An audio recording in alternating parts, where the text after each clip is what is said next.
porque es esencial permitir que una madre sea madre al 100%. Y por tanto, las madres que han recibido donaciones viven normalmente sus maternidades porque no hay esa gerencia. Las donantes donan libremente porque no hay esa vinculación posterior. Y cuando preguntas a los centros de reproducción cuántas veces los niños nacidos de donación muestran algún interés por conocer al donante, la respuesta es nunca. Yo tengo un programa que es, creo que muy bonito, que es pedir y permitir que las madres con hijos nacidos por donación vengan a la clínica a los 7, 8, 10 años, cuando la madre considere, y hacer una especie de pequeña fiesta donde vienen pues 3 o 4 madres con 4 o 5 niños y donde les enseñamos lo que es un centro de reproducción, enseñamos las fotos, enseñamos dónde han nacido, que hagan preguntas. Y en esa pregunta, algo que atormenta a sus madres es la pregunta de ¿me preguntará alguna vez ¿y por qué no tengo padre? Y nunca lo pregunta un niño, porque confunden, todos confundimos adopción con donación. Si yo soy adoptado, puedo pensar, ¿y por qué me echaron del nido? Y puedo tener interés en volver a ese sitio. Pero en la donación, ningún nacido ha hecho. Los niños no muestran interés por ese vínculo. Por tanto, sería una barbaridad que personas que no están implicadas en este mundo tomen decisiones sobre nuestro mundo de la fertilidad imponiendo una pérdida de libertad. Ferticast, las voces de la fertilidad. Un podcast para explorar el lado más humano de los profesionales sanitarios que trabajan en el mundo de la reproducción asistida, con el patrocinio de Fertifarm, empresa líder en soluciones de salud reproductiva. Hoy en Ferticast tenemos el placer de contar con el doctor Antonio Gosalvez, ginecólogo especialista en reproducción. El doctor Antonio Gosalvez es reconocido por su carácter cercano y empático, cualidades que le permiten establecer una comunicación efectiva y de confianza con sus pacientes. Posee un enfoque humanista que se refleja en la atención personalizada que brinda, adaptándose a las necesidades específicas de cada paciente. Con una larga trayectoria de experiencia y liderazgo en reproducción, dirige la Unidad de Reproducción Asistida del Hospital Universitario Quirón Salud de Madrid, donde ha conformado un equipo multidisciplinar comprometido con la excelencia técnica y el cuidado emocional de los pacientes. Además, el doctor Gosalvez es valorado por su dedicación a la formación y actualización constante en su especialidad, participando activamente en congresos, conferencias y programas académicos relacionados con la ginecología y la reproducción asistida. Hoy tenemos la oportunidad de conocer con más detalle su visión y su forma de contribuir a la mejora de la salud reproductiva. Hola Antonio, encantado de tenerte aquí con nosotros. Muchas gracias y muy buenas tardes. Encantado yo, sí, realmente encantado y orgulloso de que hayáis contado conmigo. Pues todo un placer tenerte aquí. También tenemos a Dani. ¿Qué tal, Dani? ¿Cómo estamos? Muy bien, muy contento también de estar con vosotros. Bueno, pues empezamos con la pregunta que un poco es siempre la base. ¿Cuáles han sido las motivaciones de tu dedicación a la ginecología y especialmente a la reproducción asistida?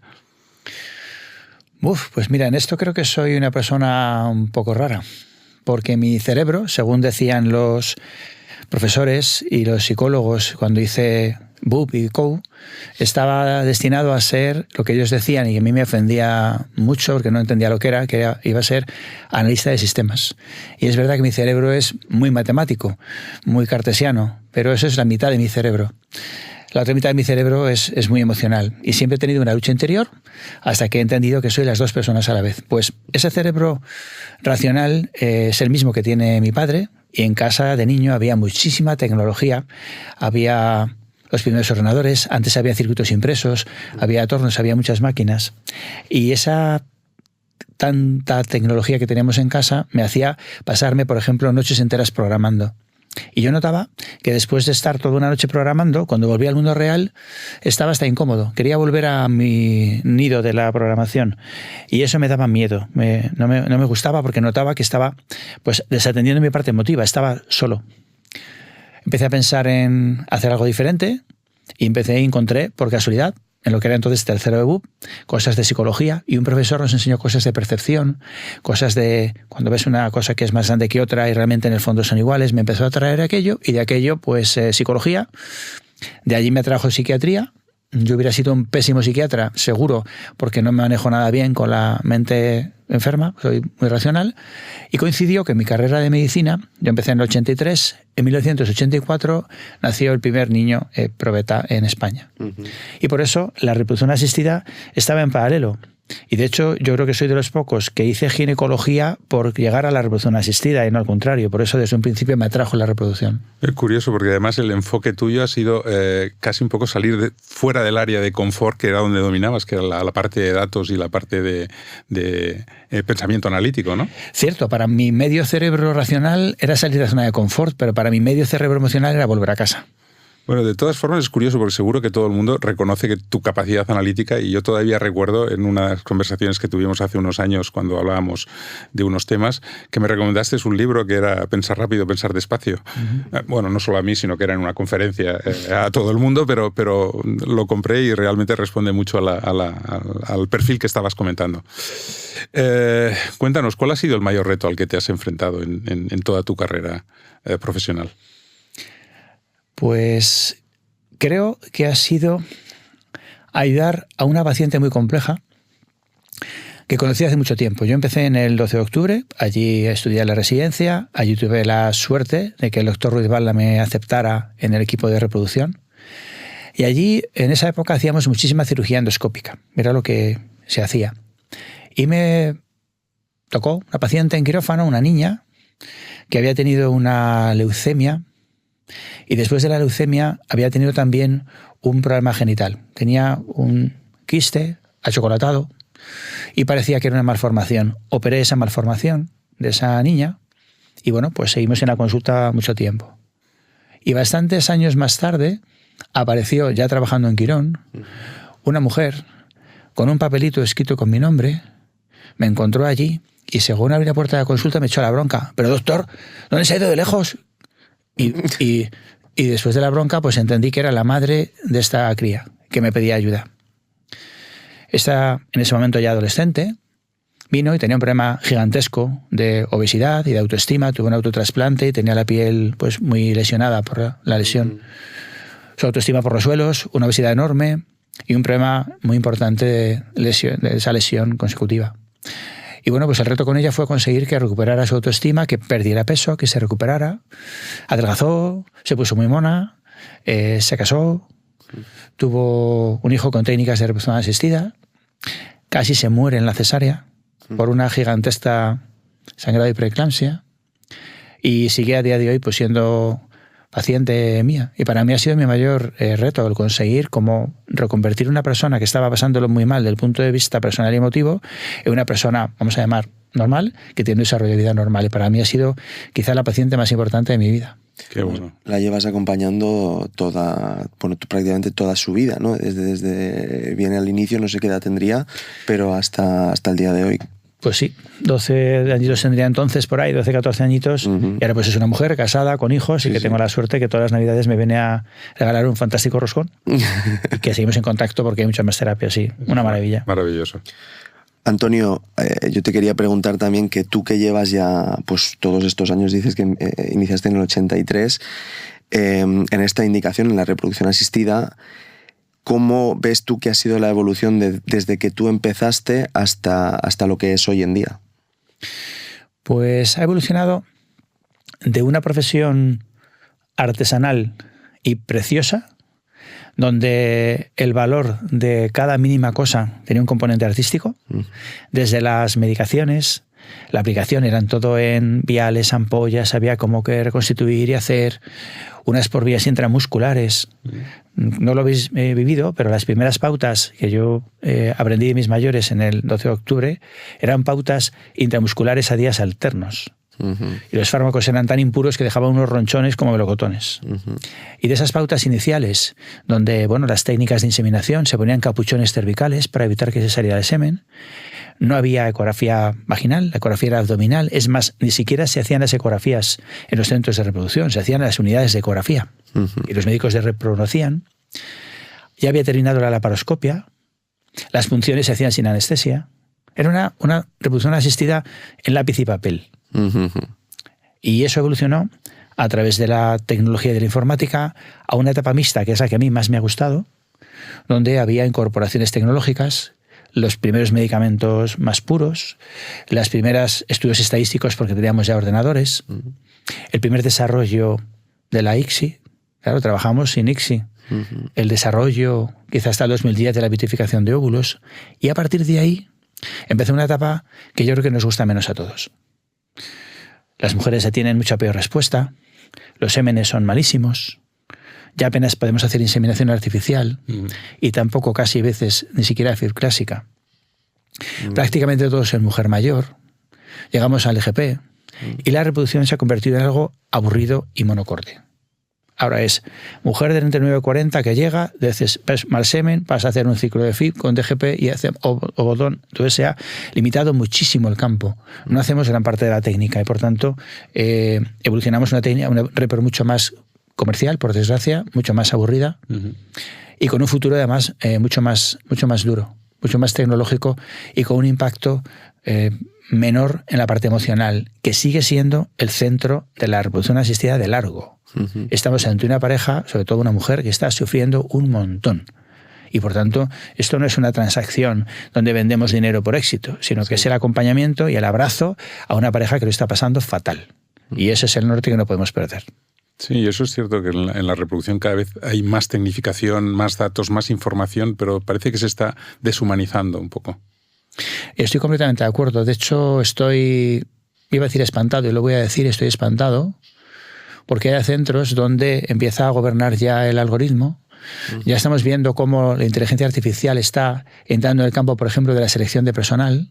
Sí. Nos quedan minutos para que entren algunos centros a tener centros de información donde quien atiende a un paciente ante un problema, ante cualquier cosa, sea primero un robot que da ese sentido.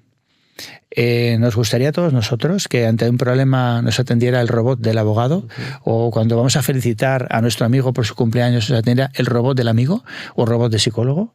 Pues eso tenemos que intentar que no suceda y está a punto de llegar. Justamente te iba a decir, ¿y crees que vamos ahí de cabeza? ¿Tú cómo ves los siguientes años, o no te hablo de 5, quizá 10, 20 años? ¿Crees que vamos a pasar por ahí sí o sí, o que nos estamos dando cuenta ya antes y quizá pues vamos a llegar pues a una solución intermedia, no lo sé, y aprovechar realmente lo aprovechable de la IA y de la tecnología? Cuando la reproducción asistida estaba basada en muchos centros pequeños, que eran la evolución de clínicas, donde el centro era el médico que había evolucionado a un esbozo de empresa, pero seguía siendo el médico con poco conocimiento empresarial el que lideraba, era pues una estructura muy humana y a la vez muy imperfecta.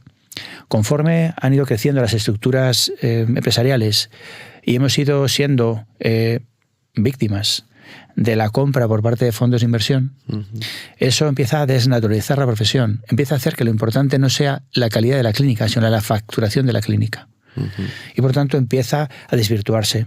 Y por tanto, pues me temo que el interés de los fondos en un enriquecimiento rápido y único, básicamente es la única asignatura del examen, que es la facturación, va a hacer que en pos de mejorar esas mejoras económicas, pues vamos a caer en esa situación, ¿no? De intentar trabajar más a granel. Si la máquina es más eficiente y es más rápida, pues como pongamos la máquina porque así ahorro, ¿no? ¿Cómo ha pasado las compañías? La compañía telefónica, la compañía del Gauss, la electricidad, el coche del renting, el todo pasa pues ya por máquinas y por desgracia esa parte la vamos a tener pronto y no creo que ganemos. Oye, en un momento en el que hay mucha información y tenemos muchísima información, tanto nosotros como los pacientes, y se habla de la palabra infoxicación, estamos infoxicados, hay mucho desconocimiento sobre la reproducción y sobre la capacidad reproductiva. Tú que tratas con muchos pacientes y que lo ves día a día, ¿cuál crees que es el principal mito, la principal desinformación que existe sobre la reproducción asistida? Nos lo hemos buscado nosotros, porque nuestros propios éxitos han sido lo que hemos conseguido esa consecuencia negativa. Cuando una mujer ve que en televisión, una presentadora de televisión tiene un gemelar con 50 años, siente, puedo esperar, con dinero se consigue. Y por tanto nos llegan a las consultas a todos los médicos, todos los días, pacientes diciendo una frase que es demoledora y machacante, es, si esto lo llego a saber yo antes, porque no hay información. Es que esa paciente que tiene 20, 30, 35 años cree que puede esperar. Ayer en consulta una paciente con una ya 26 años, baja reserva en la ecografía y en antemoleriana. que venía a preservar. Decía, pues mira, es que estoy pensando a lo mejor esperar unos años. ¿Qué tal si esperas a los 30 o 32? Y decir, pero ¿cómo vas a...? Te estoy diciendo. Entonces tenemos una gigantesca desinformación que hemos provocado con los éxitos. Por tanto, tenemos que ir en un futuro a dar una información plena para que esa mujer posadolescente sepa que la fertilidad está en su mano, pero no para siempre. Y hoy en día se habla mucho de estilos de vida, hábitos de vida, costumbres, deporte, ejercicio. ¿Qué influencia puede tener al final en el éxito reproductivo, pues eso, los estilos de vida, los hábitos alimenticios, todo lo que son las variables que realmente puede modular el paciente? Yo creo que nadie lo sabe porque no hay ninguna forma de saber exactamente y poderlo ponderar. Si es un 20, un 30, un 15, depende de todo esto. Es cierto que estamos saliendo de una época donde el tabaco era predominante y eso por fortuna está disminuyendo y eso redunda en una mejora de resultados. Estamos también asistiendo a que está, en general, en las clases más altas, poniéndose de moda estar delgado. Sabéis que por el Ozempic en Estados Unidos ha sido la primera vez en la historia que se ha revertido esa tendencia. Por tanto, los enemigos fundamentales de peso y tabaco están reduciéndose porque la sociedad los está reduciendo. Pero a cambio, estamos adquiriendo un enemigo nuevo en el que estoy, pues yo personalmente muy preocupado, que es en la contaminación petroquímica. Entonces, cuando te cuentan cosas de los microplásticos, de lo que hay y todo aquello, vale, eso es peligroso, pero es que no sabes mucho de los nanoplásticos, que siendo 1000 veces menores, están en la estratosfera. En los puntos más altos, donde los satélites cogen aire para pruebas, ya hay nanoplásticos, y eso lo estamos pagando. La costumbre de usar cosmética constante, el que las mujeres llevan las uñas con adhesivo, el que estemos usando constantemente cremas. Vamos a ver, si yo cojo una crema hidratante, leo la composición con todo lo que tiene y eso tal y como es, me lo bebo, diríamos, pero ¿que te va a pasar algo? ¿Y qué pasa? ¿Que por la piel no se absorbe? Claro. Por tanto, todo eso va pasando factura. Y mi tesis es que todo eso es lo que está provocando la gigantesca baja reserva que tenemos en la mujer y los semenes de birria que tenemos. Creo que nos estamos infoxicando y nos estamos intoxicando. Sobre todo los disruptores endocrinos que estamos tomando, que no sabemos cuáles tomamos porque nos bañamos, nos duchamos, nos afeitamos, nos lavamos los dientes, nos ponemos cremas, nos ponemos pinta uñas. Champús, agua, el agua mineral, todo, la cosa, todo. La bebida. Ahora estamos tomando alimentos que vienen perfectamente basados en una atmósfera, pero fantásticamente cubiertos de plástico y se envasan en caliente y por tanto ahí está aquello. Por tanto tenemos un problema gigantesco. Sí, en según qué supermercados se han llegado a ver plátanos sin la cáscara protegidos por plástico, ¿no? Y dices, ¿a dónde hemos llegado? O sea, igual con lo que tenía de manera natural ya servía, ¿no? Sí, totalmente. De hecho, mira, la que está participando como community manager en la sociedad española, que ahora se ha ido a Miami, ¿sí?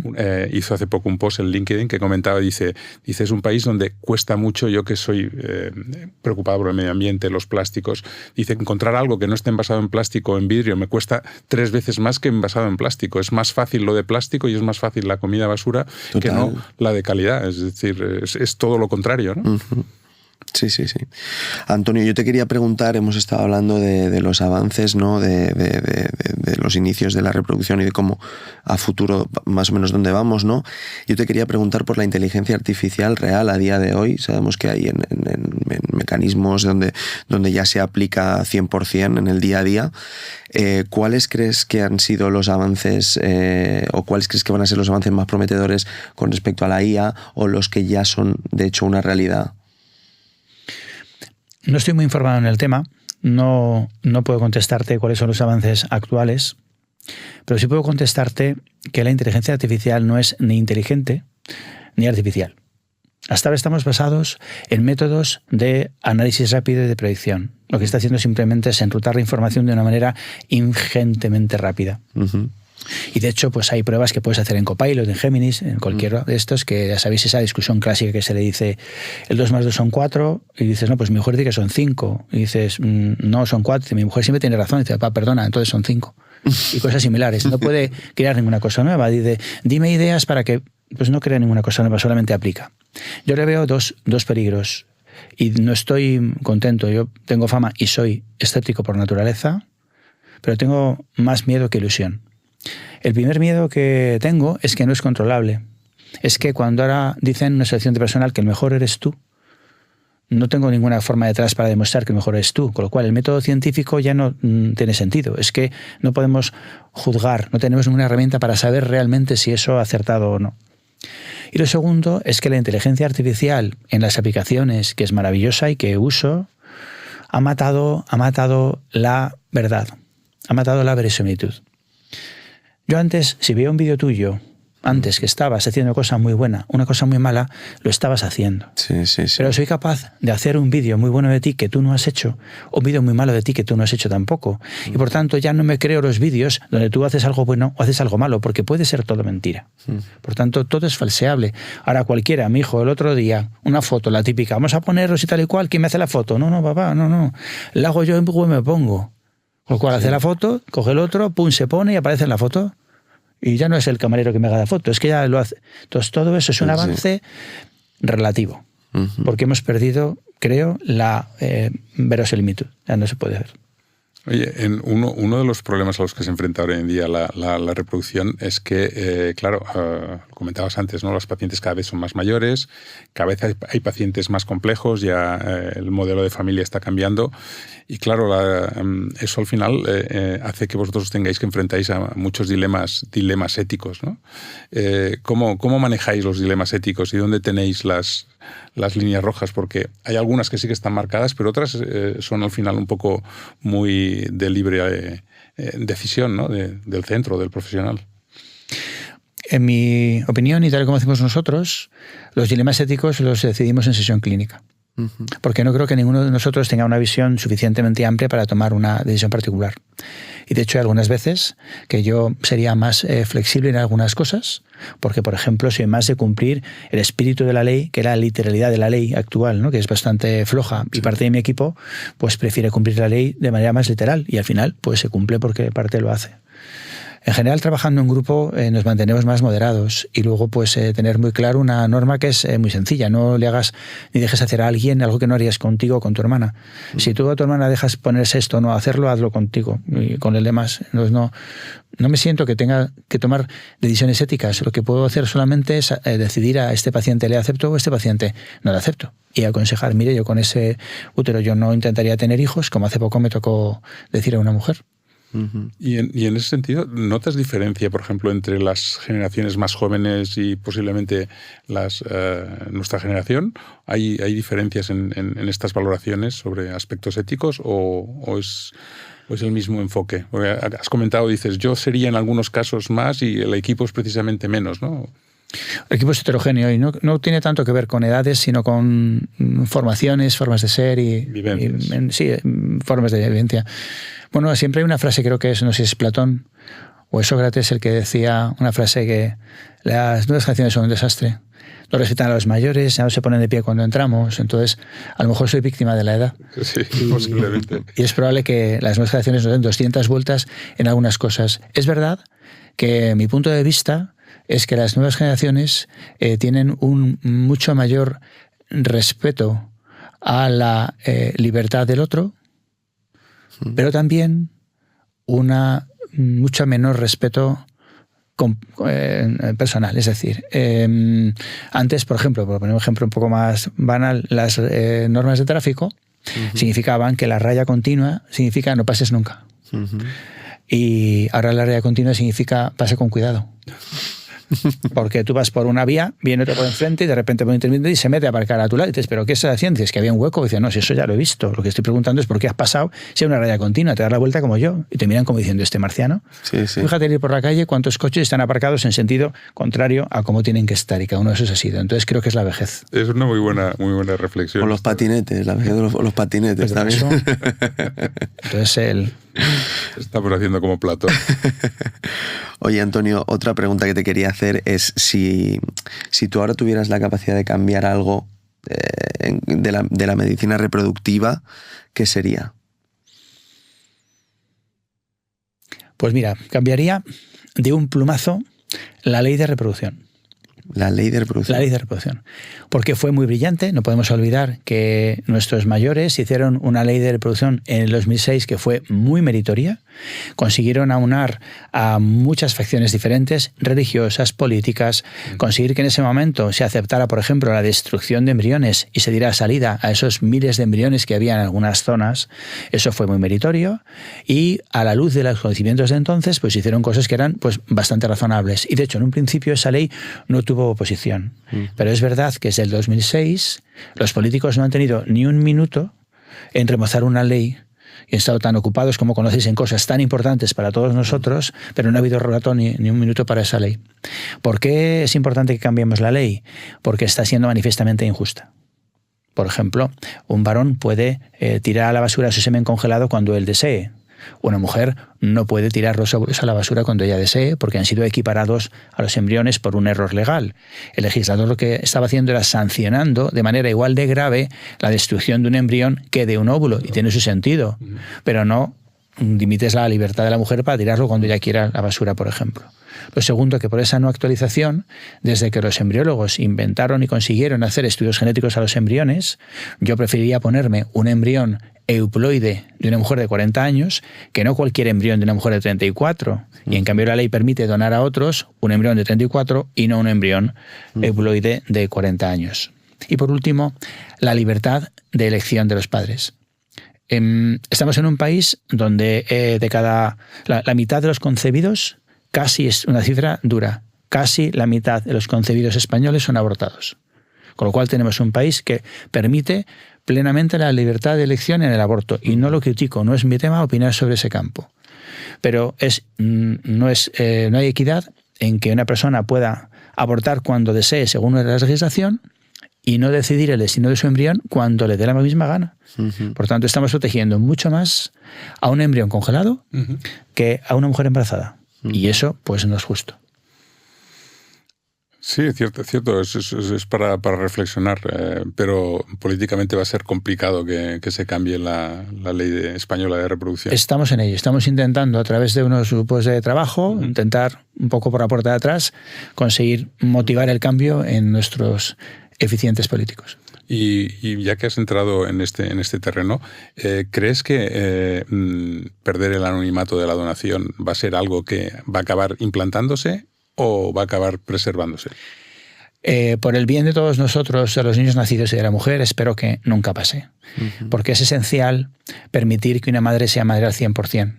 Y por tanto, las madres que han recibido donaciones viven normalmente sus maternidades porque no hay esa gerencia. Sí. Las donantes donan libremente porque no hay esa vinculación posterior. Y cuando preguntas a los centros de reproducción cuántas veces los niños nacidos de donación muestran algún interés por conocer al donante, la respuesta es nunca. Yo tengo un programa que es, creo que muy bonito, que es pedir y permitir que las madres con hijos nacidos por donación vengan a la clínica a los 7, 8, 10 años, cuando la madre considere, y hacer una especie de pequeña fiesta donde vienen pues 3 o 4 madres con 4 o 5 niños y donde les enseñamos lo que es un centro de reproducción, enseñamos las fotos, enseñamos dónde han nacido, que hagan preguntas. Las preguntas, pues lo que pregunta uno, pregunta el de al lado. Y en esa pregunta, algo que atormenta a sus madres es la pregunta de, ¿me preguntará alguna vez ¿y por qué no tengo padre? Y nunca lo pregunta un niño, porque se confunde, todos confundimos adopción con donación. Si yo soy adoptado, puedo pensar, ¿y por qué me echaron del nido? Y puedo tener interés en volver a ese sitio. Pero en la donación, ningún nacido ha hecho. Y si podéis preguntar a vuestros pacientes que tienen contacto con hijos con donación, los niños no muestran interés por ese vínculo. Por tanto, sería una barbaridad que personas que no están implicadas en este mundo tomen decisiones sobre nuestro mundo de la fertilidad imponiendo una pérdida de libertad. Es cierto, has dado la clave. Es decir, al final la decisión la tienen que tomar personas que estén involucradas en el mundo de la reproducción y que conozcan todos los aspectos que envuelven a las decisiones y cómo se llevan, ¿no? Hablando de pacientes y hablando de la situación en la comunicación, y que decíamos que era muy importante la comunicación con los pacientes, ¿cuál es el momento más crítico en la comunicación médico, embriólogo, enfermera con el paciente en reproducción asistida? Lo más crítico. Bueno, en la reproducción asistida hay muchísimos micromomentos.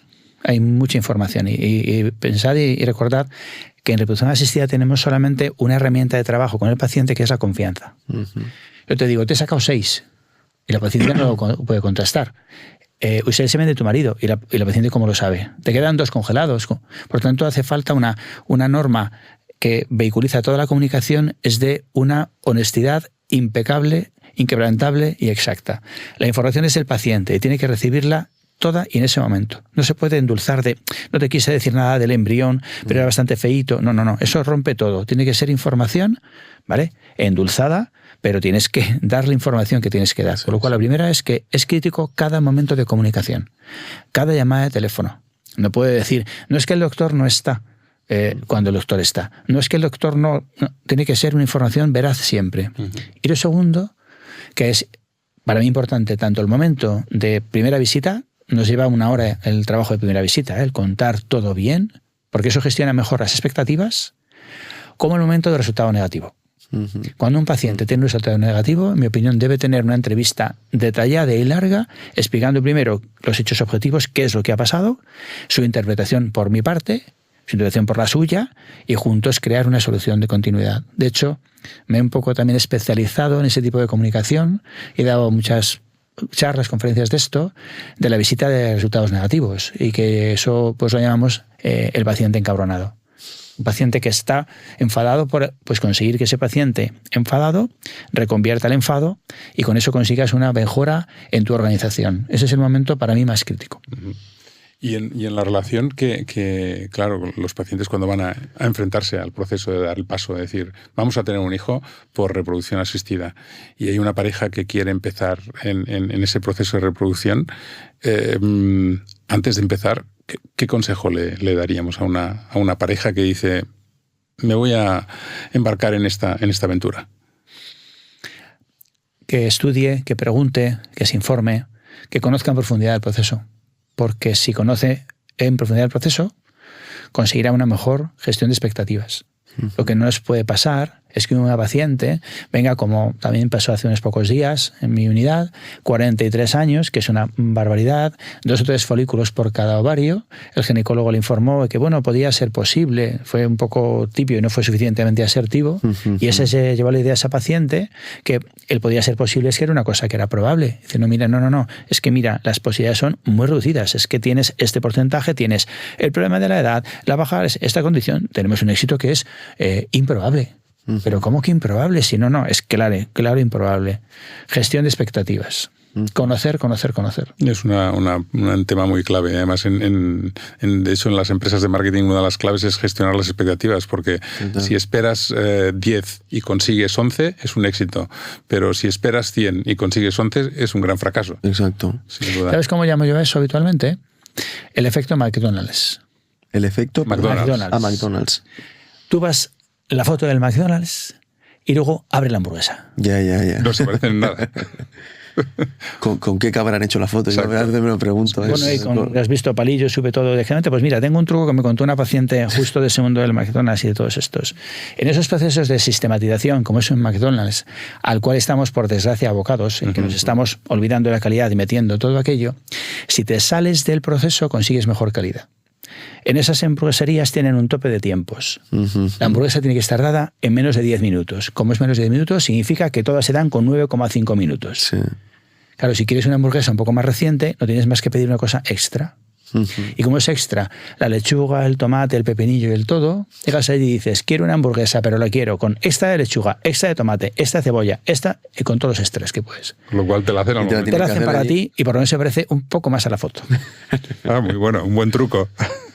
Oye, y te preguntaba Roberto por un consejo a una pareja que esté empezando. Yo me centro más en el ginecólogo, ¿no? El médico, el ginecólogo que se quiera especializar en reproducción asistida. ¿Qué consejo le darías en ese caso? Pues le daría que se asegure de tener una buena formación en comunicación. En reproducción asistida el ginecólogo tiene básicamente muy pocas herramientas. Tiene una cosa así que mete, que es un ecógrafo, una cosa así que pincha, que es una aguja, una cosa así que pone un embrión o pone semen, y la palabra. Entonces conseguirá destreza en la ecografía, en la punción, pero si no consigue destreza en su comunicación, no va a disfrutar en la profesión. Tiene que también disfrutar en el mal ajeno, no es con el mal ajeno. Tiene que disfrutar ayudando a los demás. Nosotros no somos curas de bodas, de felicidad, somos curas de funerales. Tenemos que saber disfrutar y saber ayudar y saber disfrutar ayudando. Tenemos que conseguir entender y conseguir practicar nuestra labor médica en el paciente que está sufriendo. Acompañar en el éxito y acompañar en el fracaso. Sobre todo en el fracaso. El éxito que luego la secretaría. Todo el mundo se apunta. Todo el mundo se suma, sí. Oye, tú que eres un hombre muy inquieto y que además muy activo en redes sociales, pocos ginecólogos hay que sean activos en redes sociales, ¿qué papel juegan las redes sociales en todo vuestro proceso? ¿Por qué tenéis redes sociales? ¿Qué importancia tienen? Cuando hemos ido al restaurante que hemos comido hace un rato, hemos mirado en redes sociales cómo era el restaurante. Cuando algunos que somos ultra tecnológicos como yo soy, si os ponéis a pensar hacia atrás, vuestros primeros ordenadores, os acordaréis de los Windows, del 386, del 286, pero del XT ya tanto no, del AT tampoco, del 8086 a lo mejor tampoco. A lo mejor te suena el Spectrum. Yo empecé con un 8086. Pues Spectrum, ZX81... Yo no sé qué hablar. ZX80 y Big 20. Por lo cual me ha tocado mucho. Bueno, pues soy muy tecnológico. Yo soy de los que si no voy a echar la basura si Google no dice que ha venido el camión, ¿sabes? Es así. Y los demás hacen lo mismo. Entonces, si no estás, pues no existes. Por desgracia es así. Una parte importante es que los médicos tenemos una imagen y función pública y una obligación de información, en mi opinión. Tenemos que darnos a los demás. Y va por generaciones. Nuestra generación está en el mundo LinkedIn, Facebook, pero háblale a un joven de Facebook y te pondrá una cara y ya los jóvenes ni siquiera el mundo de Instagram les parece, están en TikTok. Entonces, pues hay que estar, porque tienes que dar lo que los demás quieren recibir. Por tanto, tenemos que estar allí. Estáis además en Instagram y estáis también en TikTok. ¿Dónde tenéis más éxito? ¿Instagram, TikTok? ¿Y por qué una y otra, las dos? Porque además TikTok es más de gente, un perfil bastante más joven, ¿no? Quizás que no está... ¿O no? Bueno, LinkedIn es un sitio donde ponemos juntos nuestros egos. Muchas gracias por invitarme por quinta vez a dar la clase, la conferencia. Mira lo que he hecho, mira cómo he publicado. Estamos compartiendo nuestros egos y los selectores de personas se lo hemos puesto muy fácil porque pagando un poquito dices, dime gente que tenga que no tenga. Está dedicado al mundo del trabajo ego. Pero no pondrías ahí la foto en bikini diciendo, aquí estoy yo en la playa, o mira qué paella me he hecho. Pero está cambiando un poquito poco a poco. Yo veo... Por eso nos vamos. Por eso nos vamos a LinkedIn. Sí. Porque no es el sitio de la paella. Facebook es una red social donde estás tú con tus amigos y según pidas así vas a recibir. Si quieres ver fotos de gatitos, pues lo vas a ver, y si ves a tus amigos bailando, pues lo vas a ver. Pero está limitado en general a un mundo de tus gustos y ahí estás poniendo publicidad, que es una herramienta publicitaria terrible. Si cualquier ginecólogo que quiera hacer cualquier cosa, quieres hacer promoción de tu centro, te gastas 100 euros en Facebook, perfilas un poco y tienes resultados en un grupo de una cierta edad. Instagram es el ego estético, donde salgo con la foto y salgo con todo, pero sigue siendo una red social. Donde estás con los tuyos, es una red entre pares, muy potente. Pero TikTok es la primera red no social. Tú en TikTok no ves la de tus amigos. Tú en TikTok ya eres un número dentro del ingente mundo y por tanto es transnacional, es todo unido, no son tus amigos. La potencia que tiene TikTok no tiene nada junto. ¿Tenemos algún vídeo? De hecho, algunos de los vídeos que ha superado en pocos días el 500.000 de visitas. Y ni siquiera nosotros sabemos qué vídeo va a funcionar mucho, va a funcionar poco, porque llega un momento en que se expande, se va de tu control y se multiplica. Por tanto, predecir, sí. Impredecible. También los tiempos de permanencia son diferentes. Si alguno estáis en varias redes sociales, tu Instagram será mucho más monótono, pero tu TikTok va evolucionando. Y a lo mejor ahora te enseña durante unos días unas cosas que te gustan, pero luego cambia a otro estilo y a otro y no sabes por qué cambia, pero cambia. Y tú no paras de darle a la rayita porque lo tiene. Como forma de promoción y hacer el bien es gigantesca, porque es transnacional, no es en tu entorno, es todo. Sí. Además, curiosamente, repasando un poco vuestra red social de Instagram, más o menos todos los posts tienen el mismo número de visualizaciones, pero de repente hay alguno que aparece, y concretamente uno que sales tú directamente, que tiene un pico altísimo. ¿Podéis adivinar por qué de repente ese vídeo tuvo tanto éxito? Creo que es un vídeo que hablabas de no sé si era de la ovodonación o algún tema en concreto.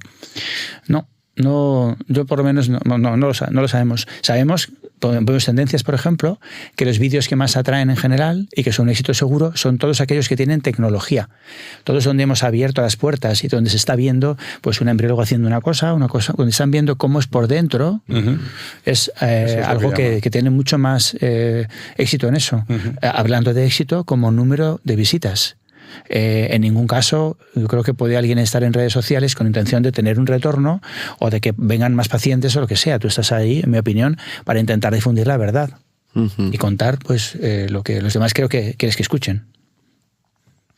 Nos decías ahora, Antonio, cambiando un poquito de tema, nos hablabas de cuando te preguntaba por un consejo para un ginecólogo, nos hablabas de la comunicación, de perfeccionar esa comunicación, ¿no? Además de tu labor clínica, todos sabemos, ¿no?, que eres un apasionado de la comunicación, de la oratoria. De hecho, eres miembro de Toastmasters Internacional, no sé si lo digo bien así. Sí. Y eso, ¿no? Eres conocido y reconocido por tus presentaciones y por tu capacidad de influencia. ¿De dónde te viene ese interés por la comunicación y la oratoria? No lo sé. Porque quizás se retroalimente. Yo creo que viene del placer, que recibo placer. Si haces una cosa y consigues el objetivo y gusta o te lo pasas bien, pues te alimentas. Supongo que será parecido al que le gusta cantar, que en cuanto puede va a un karaoke y dice vamos a un karaoke a cantar porque se encuentra cómodo ahí. Yo empecé a dar clases particulares porque siempre he sido un tío muy pesado y doy clases particulares a mis compañeros de colegio con 14 años.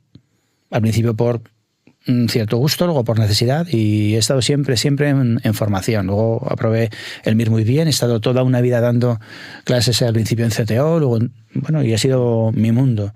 Y es verdad que el ayudar a los demás a hablar en público, porque no solamente es el hecho de hablar, no es el hecho de disfrutar hablando, sino donde más placer recibo es enseñando y ayudando a que otros hablen. Hay un programa muy bonito que participo y me traen de algunos mundos de la empresa un directivo, una persona que tiene que hablar bien en público y no lo hace bien en público.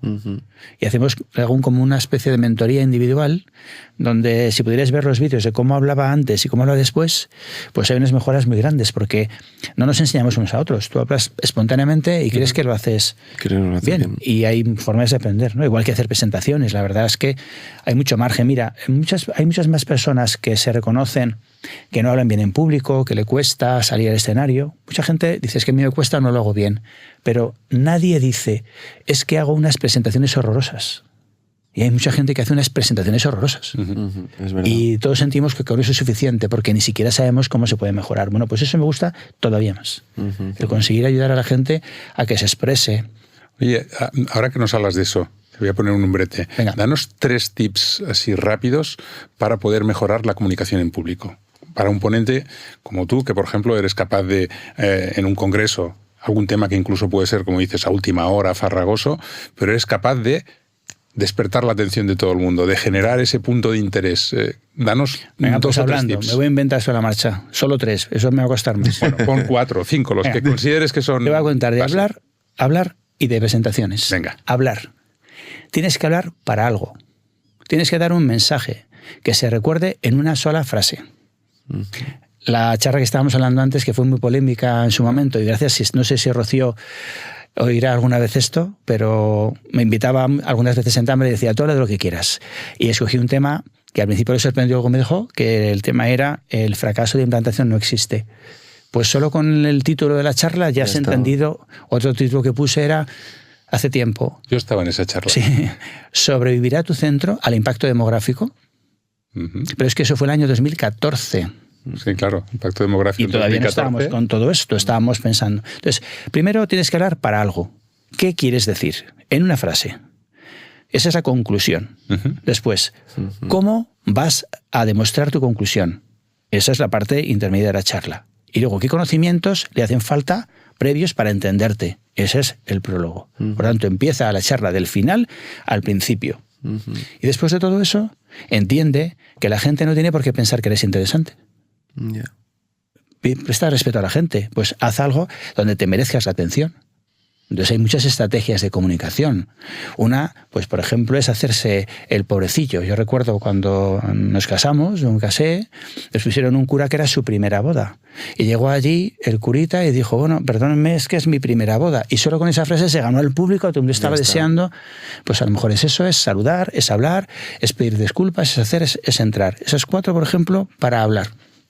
Presentaciones, que eso me priva. Mira, primera cosa. Cuando tú pones una imagen, que todavía se llaman diapositivas. Sí, es cierto. Cuando pones una imagen y pasas a la siguiente, el gesto es el mismo que pasar una página de un libro. Y tú coges una página de un libro, en un libro físico o electrónico, y te gusta pasarla despacio para ver qué pasa. Tú no haces así. Así. Y hay una cosita en el PowerPoint que se llama transiciones, de tal manera que entre una imagen y la otra tienes que dejar al cerebro de la persona que vea que estás cambiando. Y puedes usar simplemente que se ponga en negro y se ponga, o que difumine, pero tienes que, por favor, prestar atención al paso de página. No puedes tener al auditor escuchando, haciendo un paso sin transiciones. Es verdad. Con lo cual, tiene que haber siempre transiciones. Primer tip. Segundo tip. Jamás recuadros.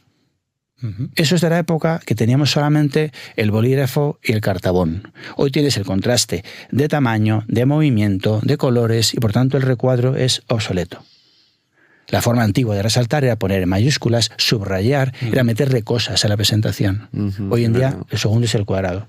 Lo tercero, que es un pecado mortal, es que haya más información en la diapo que no has dado todavía. Por ejemplo, voy a enseñaros 5 causas de no se conta. Os rías, poner las 5. Mientras me estás contando la primera, me he leído todas y luego ya entonces me aburro y mira a ver si tienes los zapatos sucios, a ver qué pasa, porque ya sé lo que vas a decir. Claro. Con lo cual, si haces de 5 cosas, me pones la primera y me la cuentas y hacer ese orden. Por lo tanto, hay mucho que... Bueno, tres tips de cada muy interesantes. Fantástico, qué bueno. Yo he ido haciendo un poco de autocrítica, diciendo esto lo hago, esto no, esto tengo deberes. Oye, y Antonia, a nivel personal, ¿algún reto que tengas todavía por ahí pendiente de conseguir? Pues empezar el último tercio de mi vida. El primer tercio fue llegando hasta los 20, que fue el desarrollo personal, el aprobar el colegio, el escoger, el salir de la adolescencia, el empezar la madurez. El segundo momento fue el aprender idiomas, el aprender medicina, hacer ginecología, formar una familia, fundar una unidad, porque yo sí me sentía que era médico más cómodo en medicina privada que en pública. El tercer reto es el que espero que sea conseguible, es el más difícil, es el saber terminar mi vida, el último tercio de mi vida, con dignidad y consiguiendo otros objetivos que van a estar centrados seguro en darme a los demás, porque he encontrado la clave, que es que cuanto más te das, más feliz eres. Por tanto, seguro que voy a ir por alguna cosa, pues o de docencia, de formación o de alguna cosa de ese estilo. El mundo del retorno del dinero da mucho placer, fenomenal, pero no da mucha felicidad. Así que tengo un gran reto, conseguir terminar mis días de una manera feliz. ¿Y eres de los médicos que morirán con las botas puestas? Porque hay algunos profesionales que dicen, no, yo no quiero dejar de ver pacientes, o tú habrá un momento en que dirás, bueno, pues mi etapa de profesional médico termina aquí y empieza otra etapa. Pues te cuento primero que ya lo he hecho, porque en su momento hacía mucha obstetricia, me apasionaba, y al llegar en el 2007 a Quirón, pues prometí a mi mujer y a mi jefe no hacer más partos y centrarme en la reproducción asistida, y de hecho tengo una foto en el despacho en uno de mis últimos partos. Después volví a hacer otra renuncia cuando dejé la cirugía y me apasionaba, y alguno que me conozca sabe que hacía pues mucha cirugía endoscópica y también me costó dejar todo aquello. Y llegará un momento en que tendré que dejar la reproducción asistida del día a día y posiblemente me dedique a algo que haga quizá mejor, que sea la visión global. Debería dejar de hacer algún día el día a día, porque no tengo que hacer las punciones o las transferencias o no sé cuánto mejor que otro, lo hará mejor otro más joven, pero creo que la visión global puede aportar todavía. Muy bueno. Antonio, y en cuanto, además de tu trabajo, en cuanto a aficiones personales, ¿qué te podemos encontrar haciendo fuera de Quirón o fuera de fuera de un congreso, ¿no? Dando una charla? Pues una afición importante que tengo es tumbarme en el sofá, no hacer nada. Ahí me puedes encontrar con facilidad. Sí. De hecho, mi madre desde muy pequeño me decía siempre, no te tumbes, pero me apasiona tumbarme en un sofá. Desgraciadamente, antes me tumbaba con libros y ahora desde que llegaron los podcasts me puedes encontrar constantemente escuchando podcast. Muchas veces de día, de noche, porque creo que lo que era la fuente de información de la lectura ahora ha pasado a sustituirse por el audio, y el audio es constante en cualquier momento. Me puedes ver con podcast constantemente. O escuchando música clásica. Soy miembro de tengo un abono, y como todos los meses hay un concierto, procuro estar todo el mes escuchando esas obras para que me resulten familiares, o jugando al golf. Que es algo especial que estamos, algunos ya jugamos al golf, otros ya sabéis que jugaréis al golf, porque es una mezcla entre spa, paseo por el parque, hablar con unos y con otros, y por tanto puedes encontrar también haciendo esto, o jugando al billar. Es tan cerebral que el billar clásico eso tiene unos matices. Es muy bueno. Es que tiene unos matices. Una técnica muy depurada. Precisa. O yendo al gimnasio. Debo reconocer que voy al gimnasio, me da un poco vergüenza, pero voy al gimnasio. Al principio lo hice por no hacer el padre viejuno, porque llevaba a mi hijo allí a la puerta, y después pues decidí no hacerlo y me metí, y he visto que si hago un poco más fuerza, me desarrollo un poco los hombros, eso te iba a decir, porque... estoy un poquito más lejos con el golf, con lo cual he encontrado una motivación. De aquí salen dos preguntas de lo que acabas de decir. O zampando, soy un comedor rato también. Bien, pues a mí me salen dos preguntas. Venga. De golfista a golfista, ¿qué hándicap tienes? Esto es una pregunta clave. Actualmente he llegado a ser 12 y estoy desgraciadamente en 19. Bueno, 19 es un buen hándicap. Patético. Bueno, al final ya sabes que un golfista sale a luchar contra el campo y juega contra sí mismo al final, no contra los demás. Y la otra pregunta que has dicho, que ha sido muy buena, has dicho podcast. Recomiéndanos cuáles son tus 3-4 podcasts de cabecera. Yo te iba a preguntar por temáticas, si hay alguna específica o no. Pues mira, voy a hablar de dos. Hay una periodista que creo que se merece que hable de ella, que se llama Marta García Ayer. Esta mujer la conoceréis más por el mundo de la política, porque está muchas veces en cosas de política. Habla en Onda Cero a las 7:15 en punto de mañana. Es y cuarto, no es y 16, hay cuarto, 3 minutos. Y da una pequeña noticia. Y esta mujer tiene un podcast que se llama Pausa, donde van pasando diferentes personajes, muchos de ellos relacionados con el Confidencial, pero de temas muy diversos. Pues uno puede ser sobre demografía, el siguiente puede ser sobre la comida, otro puede ser sobre cosas económicas, pero son situaciones para pensar. Ese es un buen podcast. Y ya que estamos, luego hablamos del libro, supongo, ¿no? Pues vamos a dejarle. Sí. Ese es un podcast. Otro podcast para mí apasionante, para los que os guste el mundo de los emprendedores. Se llama Así empecé. De Bertrán Espinosa de los Monteros. Sí, soberbio. Esto lo hemos hablado alguna vez. ¿Verdad? Recuerdo la conversación. Y es un grandísimo podcast porque han pasado por allí muchos de los popes del emprendimiento. Sí. Ese es muy, muy bueno. Pero claro, es un podcast de pensar. Y hay otros podcasts que a veces que no tienes que pensar. Sí. Hemos estado hablando de Berto Romero y de Buenafuente. Sí. Y hay algunos de ellos donde tienen una capacidad gigantesca. Se reúnen los sábados a las 12 de la mañana, no guionizan nada, empiezan a hablar y ahí estás y puedes tirarte las horas muertas escuchando. Es increíble la capacidad que tienen, sí. Son muy, muy relajantes. Y en general podcast, luego en la pandemia escuché muchos, pues por ejemplo, de economía de bitcoins o de neuromarketing o de psicología y me lleva unos a otros. O sea que muchos de ellos, sí. Muy bueno los podcasts. Entonces te queda lo de los libros, que tú mismo has abierto la puerta. Pues mira, esta Marta García Ayer escribió un libro que para mí es de lectura obligatoria, que se llama El fin del mundo tal y como lo hemos conocido, o un título similar. Y hace un repaso diciendo, mira, no sé qué va a ser en el futuro, pero sí se va a ser, no lo sé lo que va a ser, pero sé posiblemente lo que sea. Por ejemplo, os cuento uno de los detalles de un capítulo. La seguridad. La seguridad hasta ahora era en las claves de acceso, que se van complicando, pero claro, ya hay algoritmos y hay condiciones suficientemente potentes y dicen que justo el ordenador cuántico va a tener unos problemas que va a ser facilísimo reventar todas las claves, ¿no? Cada vez nos ponen las claves más complicadas, cada vez es todo más difícil, cada vez más tal, pero siguen siendo claves.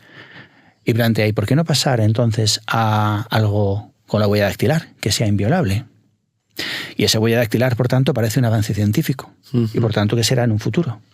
Pues posiblemente sea todo a través de huellas y reconocimientos. Y te dice, ¿y si alguien robara la base de datos de huellas dactilares de Apple o de Google? Si alguien tuviera tu huella dactilar ya, Lo tiene todo. no podría cambiarla, ¿eh? Tú ya tienes la huella y la tiene para siempre, ¿eh? Luego casi mejor no usamos la huella. Casi mejor. Continuemos con las claves, aunque sean complicadas. Por esto, es una mujer que tiene una gigantesca lucidez de análisis. Es un libro muy variado y muy divertido. Ese es el que yo recomendaría. Qué bueno. ¿Y qué es lo que te ayuda a desconectar de la tensión del trabajo? Ahora decías, ¿no? Leer y podcast. Yo hay muchas veces que cuando me pongo, por ejemplo, me pasa leyendo, ¿no? Prefiero leer pues ciencia ficción o me cuesta mucho leer algo que en lo que tenga que estar constantemente focalizado y concentrado, ¿no? Porque no me permite desconectar, ¿no? Siento que estoy todavía muy centrado y como que la cabeza necesita estirarse también en el sofá. ¿Qué es lo que te ayuda a ti a desconectar? Estar con personas.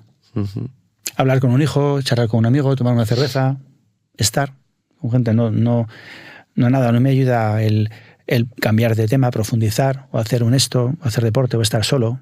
Lo que me ayuda a recentrarme, porque más que salir de esto, yo es que no necesito el trabajo, por fortuna no me cansa. De hecho, me lo paso tan bien que no siento un cansancio mental. Cansancio físico puede ser que sí, pero no mental. Por eso no necesito salir del trabajo. Pero es verdad que lo que me recentra de mi mundo racional, lo que me pone bien, es el potenciar mi parte emocional, el estar con gente, el charlar y hacer cualquier cosa. Dinos un lugar para perderse. ¿Te vendrías? Bueno, saber dónde. A mí me gusta conocer sitios, o sea que cualquier sitio puede ser bueno. Wow, esa no me la esperaba. Lugares para perderse, un lugar para perderse, uno solo. Bueno, hay una frase que dice que cualquier infierno puede ser un buen lugar si vas con el diablo adecuado. Sí. Eso es cierto. Eso es cierto. Sí. Pues mira, hay en Cádiz, he veraneado muchos años en Santipetri, hay un Fantástico. paseo desde las zonas más urbanas a través de unas dunas hacia el mar. Es un paseo estrecho donde no hay absolutamente nada más que algo polvoriento, algunas plantas viejas y alguna cosa, pero permite pasar de la dureza y pobreza urbana, donde no hay nada más que asfalto, pero poco a poco va apareciendo la naturaleza, las dunas, una escalera, y hay un instante donde, según te asomas a ese escalón, empiezas a ver el mar y empiezas en el mismo instante a percibir el viento, el olor y el todo. Yo me perdería en esa esquina.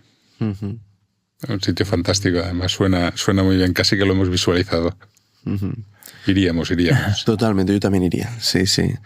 Oye, Antonio, yo por ir finalizando, queríamos saber quién consideras tú para ti un referente en tu carrera profesional.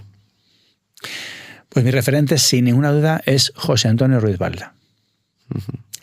Una persona pionero en la reproducción asistida en Madrid, pionero en la cirugía endoscópica, muy habilidoso en la parte de informática, el más centrado en la parte de imagen, con sonido, vídeo, y yo era más de base de datos, con una capacidad gigantesca de una virtud que yo no sabía que aprendía cuando estaba con él, que era de una perfecta simplificación. Es la persona que es, sin hacer ninguna cosa, lo hace todo. Diseñó un proceso donde no sobra nada y no falta nada. Os voy a contar un detalle. Cuando una paciente se hace un ciclo de reproducción asistida, tenemos costumbre de pedirle una hormona que es la beta. Y tiene que ser en sangre. Ese proceso puede ser complejo para la paciente, como por ejemplo ir al hospital, esperar la cola, sacarse sangre, irse a su casa y a partir de ahí recibir la información. Y toda la forma de información es mala. Llamas por teléfono, le puedes pillar en un momento inadecuado y es muy frío contarte algo malo por teléfono. Si haces esperar la consulta, es igual de malo. Si lo publicas en una página web, me parece un desprecio para la paciente. Es decir, aquí tienes las notas. ¿Qué hacía José Antonio Ruiz Balda? Decía, hazte un test de embarazo en orina y tú me llamas a mí.